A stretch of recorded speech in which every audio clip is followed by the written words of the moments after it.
స్తుతియు మహిమా ఘనత నీకే యుగ యుగముల వరకు. ఎంతో నమ్మదగిన దేవా, ఎంతో నమ్మదగిన దేవా, మా దేవుడవై మాకిచ్చితివి ఎంతో గొప్ప శుభదినము. మా దేవుడవై మాకిచ్చితివి ఎంతో గొప్ప శుభదినము. మేమందరము ఉత్సాహించి సంతోషించెదము. మేమందరము ఉత్సాహించి సంతోషించెదము. కొనియాడెదము మరువబడని మేలుల చేసెనని.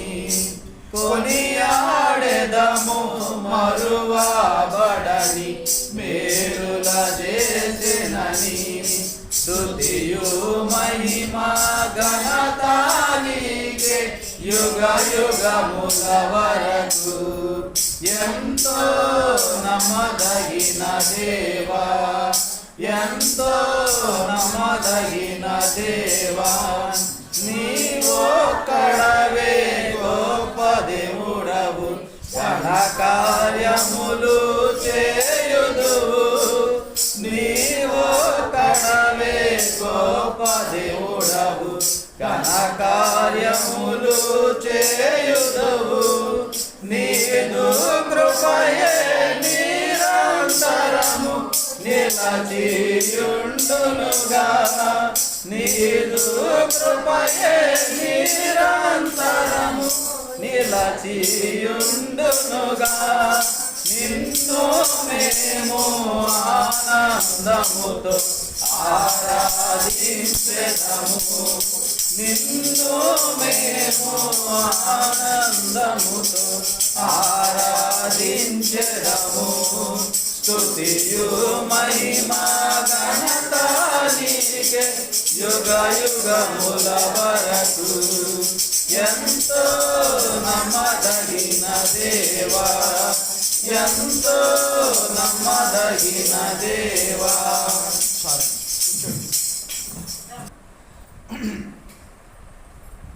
ఈ రోజున ఈ యొక్క నూతన సంవత్సరంలో ఇది ఎన్నో ఆదివారం? రెండో ఆదివారం దేవుడు మనం నడిపిస్తూ వచ్చారు. మరి ఈ రోజు చూడలేని వారు ఎంతోమంది ఉన్నారు. దేవుడైతే మనందరూ కూడా సజీవ లెక్కలో ఉంచారు. దేవుని యొక్క మంచి ఆరోగ్యం దేవుడు మనకి ఇస్తూ వచ్చారు. అయితే ప్రభు ఇవాళ మనతో మాట్లాడే మాట ఏంటంటే, నీ కుటుంబం ఎలా ఉంది, నా కుటుంబం ఎలా ఉంది, నీవు నేను, మీరు నేను, మనందరం కూడా ఈ రోజున దేవునికి ఎలాగుంది మన కుటుంబం అనేది ప్రభు ఏం చెప్తున్నారు కుటుంబాల గురించి.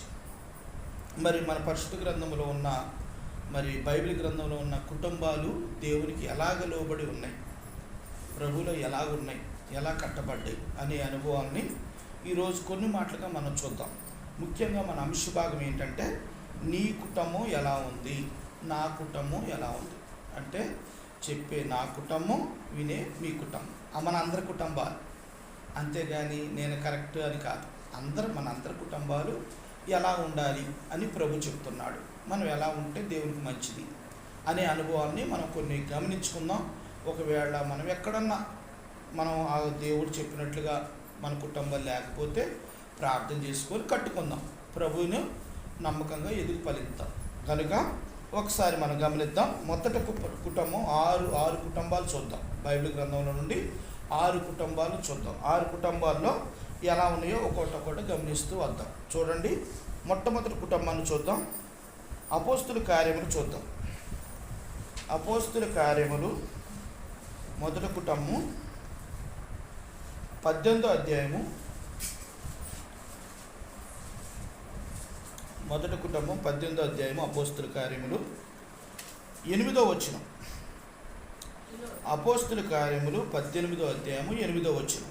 ఒకసారి గమనించండి. ఇది మన కుటుంబాలు ఎలా ఉండాలి అని ప్రభు చెప్తున్నారు. మన పితరులు ఏ విధంగా ఉంటూ వచ్చారో అవి కూడా మనం గమనిస్తూ వద్దాం. 8వ వచనం చదవండాక.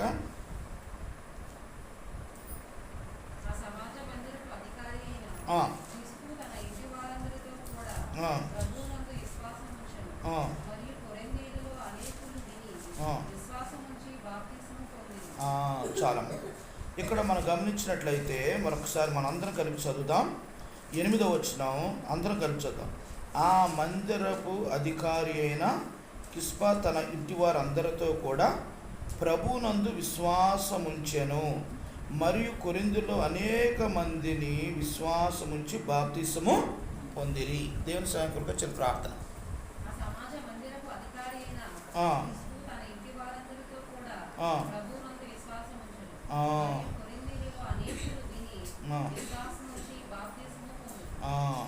ఇక్కడ ఫిలదెల్ఫియా మాసిదోనియా నుండి వచ్చినప్పుడు పౌలు వాక్యము బోధించుట యందు ఆతురత గలవాడు యేసే క్రీస్తని యూదులకు దృఢంగా సాక్ష్యం ఇచ్చుచుండెను. అపోస్తలుడైన పౌలు గారు గ్రామ ప్రాంతాల్లో తిరుగుతున్నప్పుడు ఒక కుటుంబం అక్కడ మరి అపోస్తలుడైన పౌలు గారు కలుసుకుంటూ వచ్చారు. ఆ కుటుంబం ఎవరాటైనా ఆ సమాజపు మందిరపు అధికారి అయిన క్రిస్పు తన ఇంటి వారందరితో కూడా ప్రభువునందు ఏం చేశారట? విశ్వాసం ఉంచారట. వారి కుటుంబం మొత్తం కూడా ప్రభువునందు ఏముంచారు? క్రిస్పు విశ్వాసం ఉంచుతూ వచ్చాడు. మరి నీ కుటుంబం, నా కుటుంబం, మనందరి కుటుంబాలు కూడా ప్రభువులో మనం ఎలాగుండాలట? విశ్వాసం ఉంచే కుటుంబాలుగా మనం ఉండాలి. మన నమ్మకం కలిగిన కుటుంబాలుగా మన కుటుంబాలు ఉండాలి. అందుకనే అపోస్తలుడైన పౌలు గారు వాక్యం బోధించినప్పుడు వారి కుటుంబం మొత్తం కూడా ప్రభువుని అంగీకరిస్తూ వచ్చారు. అంగీకరించి యేసుక్రీస్తునందు వాడు ఏం చేశారట? విశ్వాసం ఉంచుతూ వచ్చారు. మరి ఈ రోజున మరి నీవు, నేను, మనందరి కుటుంబాలు కూడా ప్రభువుని ఏముంచాలట? విశ్వాసం ఉంచాలి. విశ్వాసం ఉంచితే దేవునికి ఎంతో ఇష్టం. అందుకని ఇక్కడ ప్రభువారు ఏం చెప్తున్నారంటే ఈ మాట సందర్భాన్ని యోహాను రాసిన సువార్త 6వ అధ్యాయము 37వ వచనంలో ఒక మాట చూద్దాం. యోహాను రాసిన సువార్త 6వ అధ్యాయం 37వ వచనంలో ప్రభు ఏం చెప్తున్నారు ఒక మాట చూడండి. 6:37.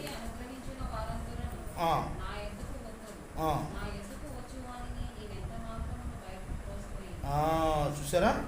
తండ్రి నాకు అనుగ్రహించిన వారందరూ నా యొద్దకు వత్తురు, నా యొద్దకు వచ్చేవారు నేను ఎంత మాత్రమును బయట. యేసు ప్రభు వారు నువ్వెవరో నాకు తెలియదన్నా, ఆయన కించపరిచినా, ఆయన తిట్టినా, ఆయన ఇబ్బంది పెట్టినా, ఏమి చేసినా ఆయన దగ్గరకు నువ్వు వచ్చావు అంటే ఆయన నిన్ను మాత్రం త్రోసివేసే దేవుడు కాదు. నువ్వు నన్ను పలానా రోజు తిట్టావు, నన్ను ఇబ్బంది పెట్టావు, నన్ను నీ ఇష్టం వచ్చినట్టు మాట్లాడావు, నువ్వు నా దగ్గరికి రావడానికి లేదు అని అనడు. అందరినీ కూడా ఏం చేస్తాడు? ప్రభు ప్రేమతో ఆహ్వానిస్తాడు. అందుకని ఇక్కడ చూడండి, ఇక్కడ ప్రభు వారు అందుకని ఈ మాట చెప్తూ వచ్చారు.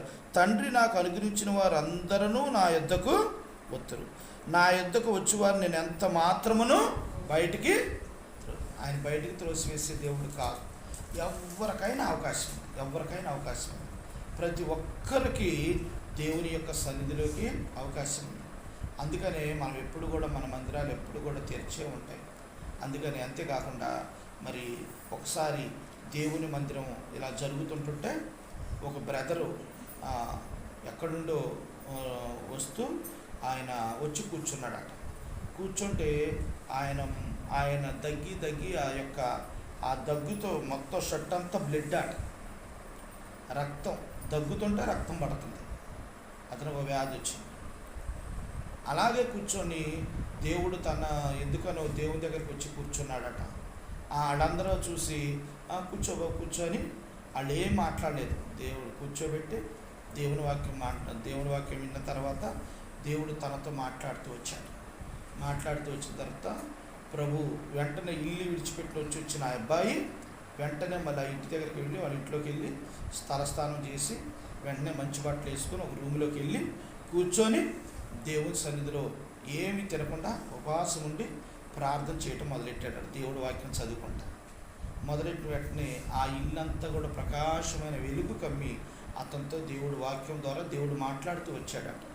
మాట్లాడుతూ వచ్చినప్పుడు ఆ రోజు నుండి దేవుని సేవ చేయాలని తీర్మానం చేసుకున్నాడు. ఆ వ్యక్తి ఎవరో తెలుసా మీకు? బ్రదర్ ఏసన్న గారు. అర్థమైందా?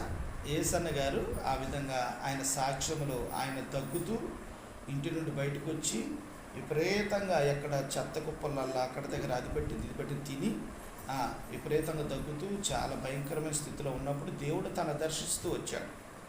ఆ టైంలో మరి లోపలికి రాకుండా నువ్వు బయటకు వెళ్ళిపో అంట్లా అందరూ ఆహ్వానిస్తూ వచ్చారు దేవుని సంఘంలో. ప్రియమైన దేవుని బిడ్డలారా, ఈ రోజున క్రిస్పా కూడా కుటుంబం అంతా కూడా ఏమయ్యారట? దేవుని యందు విశ్వాసం ఉంచారట. మరి ఈ రోజున నీవు నేను మనందరం కూడా దేవుని యందు మన కుటుంబాలు ఎలాగుండాలి? విశ్వాసం ఉంచాలి. ఆయన దగ్గరికి వచ్చేవారు ఎవరిని కూడా దేవుడు త్రోసివేసే దేవుడు కాదని జ్ఞాపకం చేసుకోవాలని ప్రభు పేరిట మీకు మనవి చేస్తున్నాను. ఇది మొదటి అనుభవం. మన కుటుంబాలు మొట్టమొదటిగా ఎలాగ ఉండాలంటే దేవునిలో విశ్వాసముతో ఉండాలి, నమ్మకంతో ఉండాలి. మొదటి కుటుంబం. రెండో కుటుంబం చూడండి. అపోస్తుల కార్యంలో 10:2. రెండో కుటుంబం ఎలా ఉందో చూద్దాం. 10వ అధ్యాయము అపోస్తుల కార్యంలో 10:2. 10వ అధ్యాయం 2.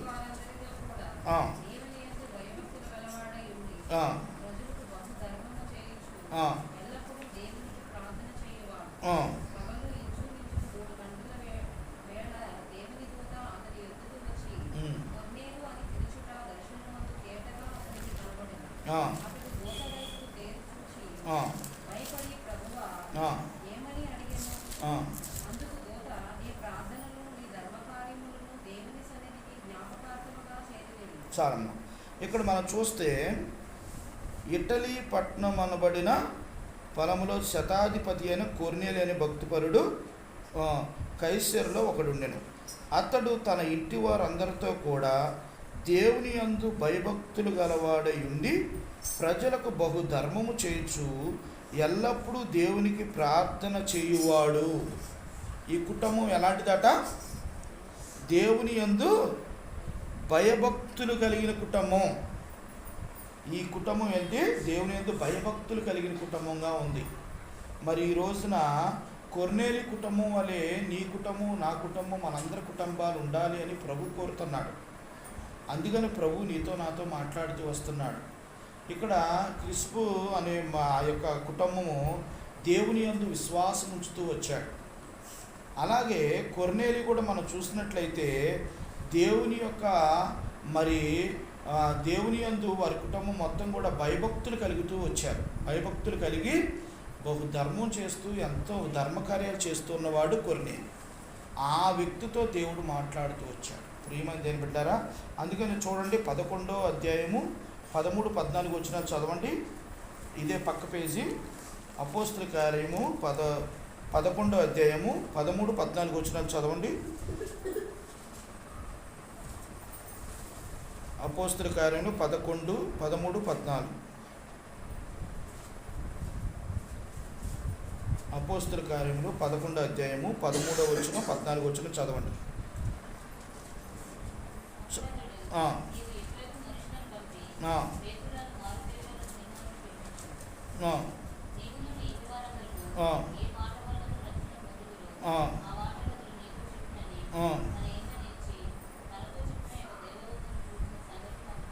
అది చూసారా? ఇక్కడ ఈ యొక్క కొర్నేలితో చూడు దేవుడు ఎంత స్పష్టంగా మాట్లాడుతూ వస్తున్నాడో మనం గమనిస్తూ వద్దాం. 13వ వచనం, అప్పుడు నీవు యొప్పేకు మనుషులను పంపి పేతురు అను మారు పేరు గల సీమోను పిలిపించుము. నీవును నీ ఇంటి వారందరూ ఏ మాట వలన రక్షణ పొందిదురు ఆ మాటలు అతడు నీతో చెప్పినని తన ఇంట నిలిచి తనతో చెప్పిన ఒక దేవదూతను చూచిన సంగతి మాకు తెలిపింది. ప్రియమైన దేవుని బిడ్డారా, ఈ యొక్క కొర్నేలితో దేవుని యొక్క దేవదూత ఏం చేస్తుంది? మాట్లాడుతూ వస్తుంది. మరి ఈ రోజున నీ కుటుంబం, నా కుటుంబం కూడా దేవుని యందు భయభక్తులు కలిగి ఉంటే దేవుడు మనతో ఏం చేస్తాడు? మాట్లాడే దేవుడు. మన దేవుడు నీతో నాతో మాట్లాడతాడు. అందుకనే ప్రియమైన దేవుని బిడ్డలారా, కొర్నేలి వలె కుటుంబం వలె నీ కుటుంబం, నా కుటుంబం ఉండాలి. ఉండి దేవుని యందు ఏం చేయాలి? భయభక్తులు కలిగిన కుటుంబాలుగా మనం ఉంటే దేవుడు మనతో మాట్లాడే దేవుడిగా ఉంటాడని ప్రభు పేరిట మీకు మనం చేస్తున్నాను. ఇది రెండో అనుభవం. మొట్టమొదట ఎవరైనా హిస్బు దేవుని యందు ఏముంచాడు ఆయన? ఆ కుటుంబం మొత్తం కూడా విశ్వాసం వచ్చింది, నమ్మకం వచ్చింది. రెండో వ్యక్తి ఎవరు? కొర్నేలి. ఆ కుటుంబం ఏముంచింది? దేవుని యందు భయభక్తులు కలిగి ఉన్నారు. మూడో కుటుంబం చూద్దాం, చూడండి. యెహోషువ గ్రంథము 24వ అధ్యాయం చూద్దాం. యెహోషువ గ్రంథము 24వ అధ్యాయం 15వ వచనం చదవండి. 24:15.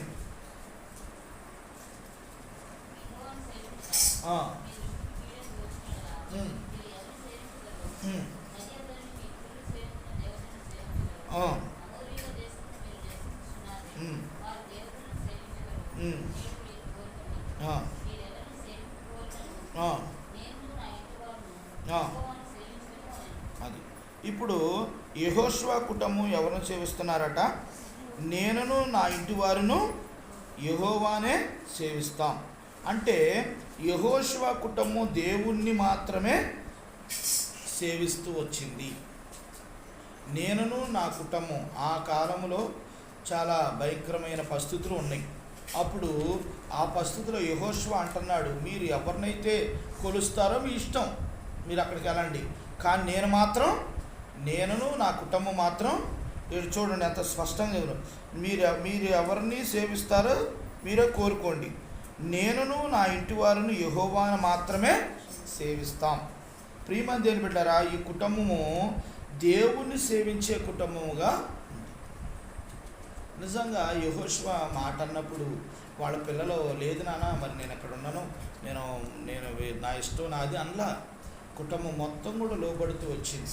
ప్రియమైన దేవుని బిడ్డలారా, నిజంగా మన కుటుంబాలు మనం కట్టుకునేవారిగా మనం ఉండాలి. ఇక్కడ ప్రభువారు చెప్తున్నారు కదా, యెహోషువ కుటుంబం ద్వారా ప్రభు మనతో మాట్లాడుతూ వచ్చాడు. మనం అందరం కూడా మన కుటుంబాన్ని దేవుని సన్నిధిలో కట్టుకునేవారిగా నీవు నేను ఉన్నప్పుడు మనం అందరం కూడా మరి ఈ లోకంలో మరి మనం ఎంతో పిల్లల్ని ప్రేమిస్తుంటాం, మరి మన కుటుంబ సభ్యులను ప్రేమిస్తుంటాం, మన బంధువులు స్నేహితులు ప్రేమిస్తాం. మరి వీళ్ళు మనతో పాటు పరలోక రాజ్యంలో ఉండాలని కోరుకుంటున్నారా? మనం అందరం కోరుకుంటే మనం చేయాల్సిన పని ఏంటంటే మన కుటుంబం మొత్తం కూడా దేవుని రాజ్యంలోకి ఉండాలి. అంటే దేవుని సేవించే బిడ్డగా మనం ఏం చేయాలి? మన బాధ్యత మనం తీసుకొని మన కుటుంబ సభ్యులందరూ కూడా ప్రభు రాజ్యానికి వారసులు చేసేవారిగా మనం ఉండాలి. అంతేగాని మనము వాళ్ళని ఈ లోక సంబంధంగా ప్రేమించి ఆత్మ సంబంధంగా వదిలేయకూడదు. మనం ఏం చేయాలంటే వారి కొరకు నిత్యము ప్రార్థన చేసేవారిగా, వారిని దేవుని సన్నిధికి నడిపించే బిడ్డగా మన ప్రయత్నం మనము చేసేవారిగా ఉండాలి. కుటుంబం దేవుని సేవించేదిగా మనం చేయాలి. దాని గురించి ఎపిసోడ్ రాసిన పత్రిక 6:4 చూద్దాం. చూడండి ఒక అనుభవం. ఎపిసోడ్ రాసిన పత్రికలో ఒక మాట అనుభవం చూద్దాం. ఈ మాట సందర్భాన్ని బట్టి ఎపిసోడ్ రాసిన పత్రిక 6వ అధ్యాయం 4వ వచనంలో ప్రభు ఏం చెప్తున్నారో 4:6 6వ అధ్యాయం 4.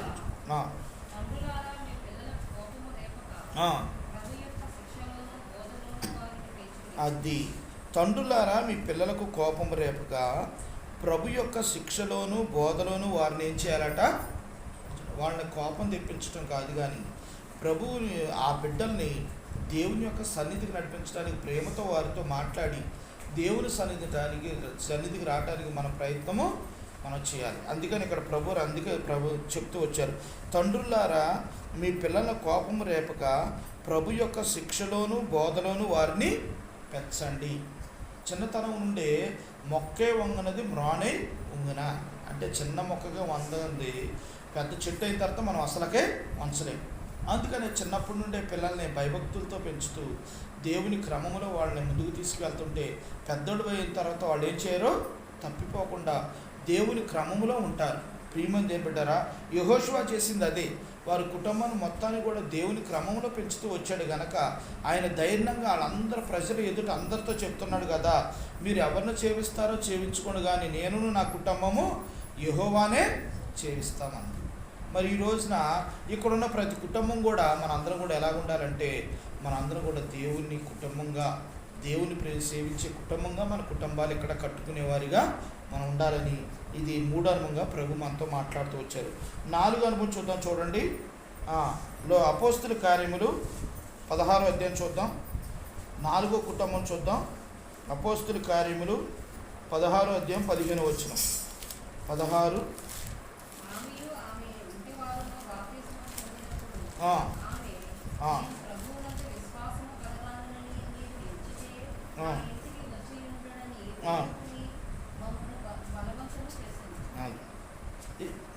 ఇక్కడ మనం గమనించినట్లయితే 16-15 వచనంలో ఆమెయు ఆమె ఇంటి వారును బాప్తిసం పొందినప్పుడు ఆమె నేను ప్రభునందు విశ్వాసం ఉంచగలదానని మీరు ఎంచితే నా ఇంటికి వచ్చినప్పుడు వచ్చి యుండుడని వేడుకొని మమ్మలను బలవంతము చేసెను.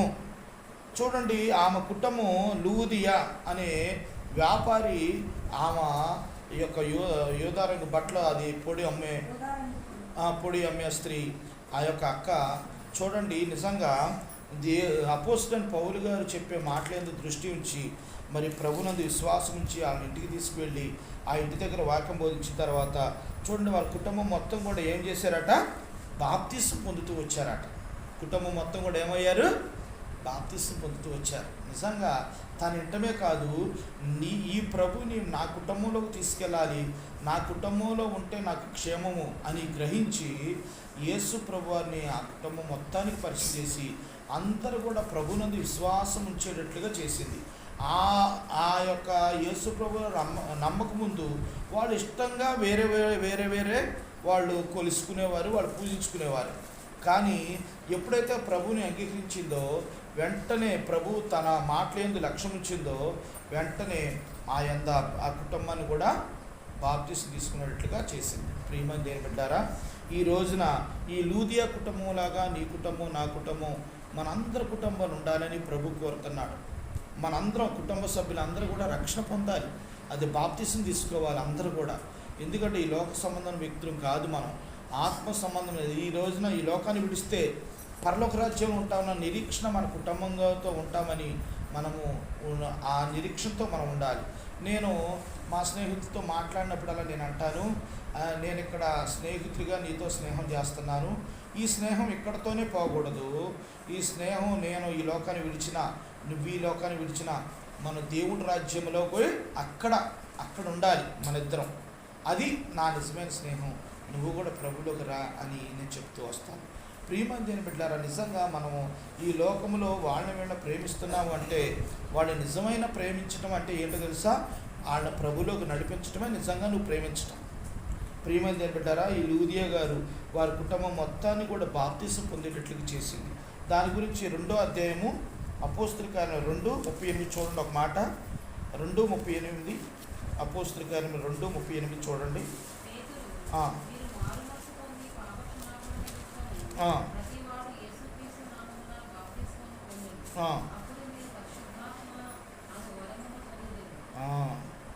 ఇక్కడ మనం గమనించినట్లయితే ఆ అపోస్తుల కార్యములు 2:38లో ప్రభు మాట్లాడుతున్న మాట మనం గమనించినట్లయితే 38వ మాట చూడండి. పేతురు మీరు మారు మనసు పొంది పాపక్షమాపణ నిమిత్తము ప్రతి వాడును యేసుక్రీస్తు నామమున బాప్తిసం పొందుడి, అప్పుడు మీరు పరిశుద్ధాత్మను వరమును పొందుతారట. బాప్తిసం పొందిన వారికి ఏమొస్తుంది? పరిశుద్ధాత్మ అనే వరం వస్తుంది. ఆ యొక్క వరాన్ని దేవుడు నీకు నాకు అనుగ్రహిస్తాడు.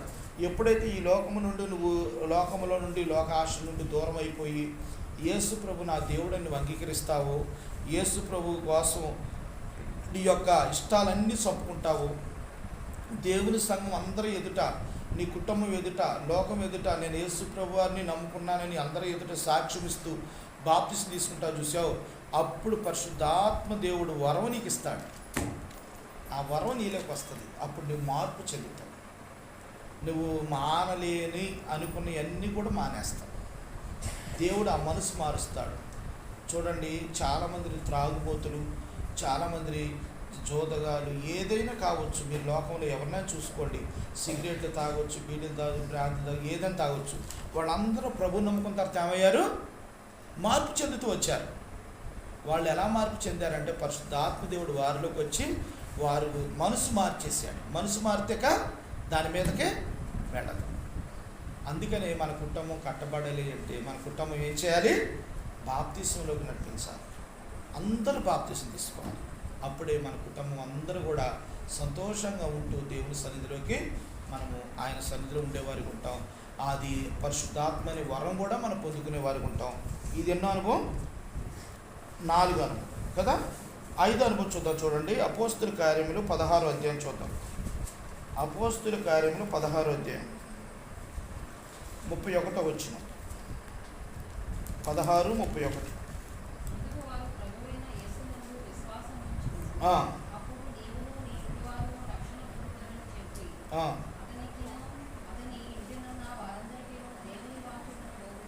అది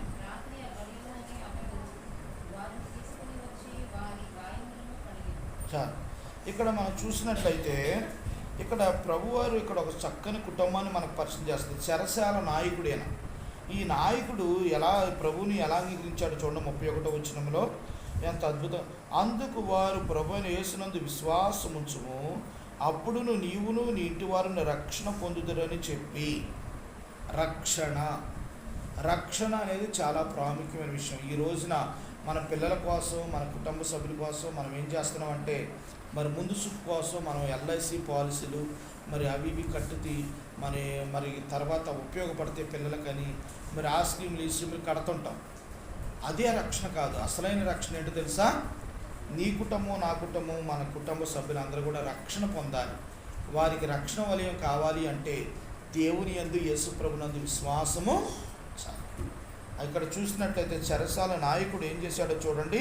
అందుకు వారు ప్రభువైన యేసునందు విశ్వాసం ఉంచుము, అప్పుడును నీవును నీ ఇంటి వారును రక్షణ పొందుదని చెప్పినప్పుడు వారందరూ కూడా రక్షణ పొందుతూ వచ్చారట. కుటుంబ సభ్యులందరూ, చెరసాల నాయకుడి కుటుంబ సభ్యులందరూ కూడా రక్షణ పొందుతూ వచ్చారు.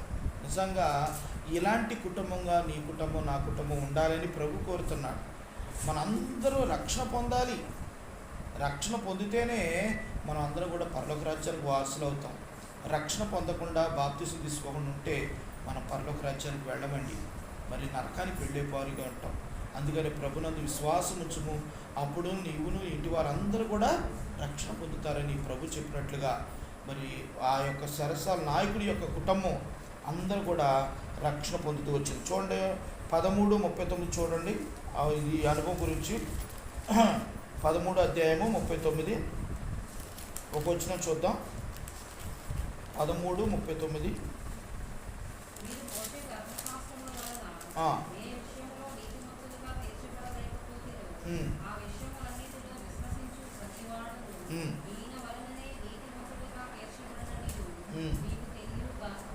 చాలు. ఇక్కడ మనం చూస్తే మీరు మోషే ధర్మశాస్త్రం వలన ఏ విషయంలో నీతిమంతులుగా తీర్చబడలేకపోతిరో ఆ విషయములన్నిటిలో విశ్వసించు ప్రతి వాడును ఈయన వలనే నీతిమంతుడిగా తీర్చబడుననియు మీకు తెలియనుగాక. చూడండి, ధర్మశాస్త్ర ప్రకారంగా కాకుండా ప్రభు అయిన యేసుక్రీస్తునందు విశ్వాసం ఉంచండి, అప్పుడు మీరు రక్షణ పొందుతారని చక్కని వర్తమానాన్ని చెబుతూ మన పితరులు దేవుని యొక్క సువార్త ప్రకటిస్తూ వచ్చారు. ప్రియమైన దేవుని బిడ్డలారా, ఇప్పుడు వరకు మనం 5 కుటుంబాలు చూస్తూ వచ్చాం. 5 కుటుంబాల్లో ఒక్కొక్క అద్భుతం జరుగుతూ వచ్చింది. ఒకటి కిస్పు, ఆ కుటుంబం ఏం చేసింది? దేవుని యందు విశ్వాసం ఉంచింది. రెండో కుటుంబం కొర్నేలి, ఆ కుటుంబం ఏమొచ్చింది? దేవుని యందు భయభక్తులు కలిగి ఉంది. మూడో కుటుంబము యెహోషువ, వాళ్ళ కుటుంబం ఎలా ఉంది? దేవుని యందు దేవుణ్ణి సేవిస్తూ వచ్చింది. నాలుగోది లూదియా కుటుంబం ఎలా ఉంది? అందరూ కూడా బాప్తిసం పొందుతూ వచ్చారు. ఐదోది చెరసాల నాయకుడి కుటుంబం ఎలా ఉంది? కుటుంబం రక్షణ పొందుతూ వచ్చింది. 6వ అనుభవం చూసుకొని మనం ప్రార్థన చేసుకుందాం. 6వ అనుభవం అపోస్తుల కార్యములు 12వ అధ్యాయము. అపోస్తుల కార్యములు 12వ అధ్యాయము 12వ వచనం.